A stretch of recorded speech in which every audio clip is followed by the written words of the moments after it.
அவருடைய கருத்தெல்லாம் எப்பவுமே 2 பக்கமும் மாற்றி மாற்றி பேசக்கூடிய கருத்துன்னு உங்களுக்கு தெரியாது. அதை நான் உங்களுக்கு நினைவுபடுத்துகிறேன் அப்படின்னு சொல்லியிருக்காரு. யாருடைய கருத்தை பற்றி யார் பேசினது, எந்த கருத்தை பற்றி பேசியிருக்காரு பார்த்துருவோம் வாங்க. தாவைக்காவில் தன்னை இணைத்து கொண்டு தீயா வேலை செஞ்சு நிற்கிற செங்கோட்டையன் அவர்கள் அவர்கிட்ட என்ன கேட்டாங்கன்னா, திருமாவளவன் அவர்கள் சமீபத்தில் ஒரு கருத்து சொல்கிறாரு, விஜய் பாஜக பெற்றெடுத்து குழந்தை அப்படின்னு ஒரு கருத்து சொல்கிறாரு, இதை எப்படி பார்க்குறீங்க அப்படின்னு கேட்டதுக்கு செங்கோட்டையன் அவர்கள் என்ன சொல்கிறாரா, திருமாவளவனுடைய கருத்து மாறிக்கிட்டே இருக்கும். இப்போ உதாரணத்துக்கு நாடாளுமன்றத்தில் போயிட்டு இலங்கை பிரச்சனை தொடர்பாக பயங்கர ஆக்ரோஷமாக ராஜபக்சே எதிர்த்து கருத்துலாம் பேசுவார். அப்புறம் அப்படியே இலங்கைக்கு போனால் ராஜபக்சே வீட்டில் போய்ட்டு விருந்து சாப்பிட்டு பரிசு பொருள்லாம் வாங்கிட்டு வருவார். அந்த மாதிரி மாற்றி மாற்றி பேசுகிறதுல அவர் அடிச்சுக்கு ஆள் கிடையாது. அந்த மாதிரி கருத்து தான், அந்த கருத்துக்கெல்லாம் நமக்கு எதுக்கு முக்கியத்துவம் கொடுத்துக்கிட்டுன்னு கேட்குறேன் அப்படின்ற மாதிரி பேசியிருக்காரு செங்கோட்டையன் அவர்கள். திருமாவளவனுடைய கருத்து அப்படிப்பட்ட கருத்து பாஜகவுடைய பிள்ளை என்று சொல்வதற்கு,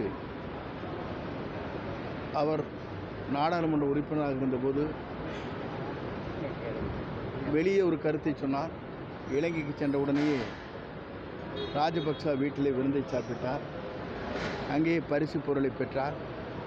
அவருடைய கருத்துக்கள் இருமாறு கருத்துக்கள் இருக்கிறது என்பதை நான் வலியுறுத்த விரும்புகிறேன்.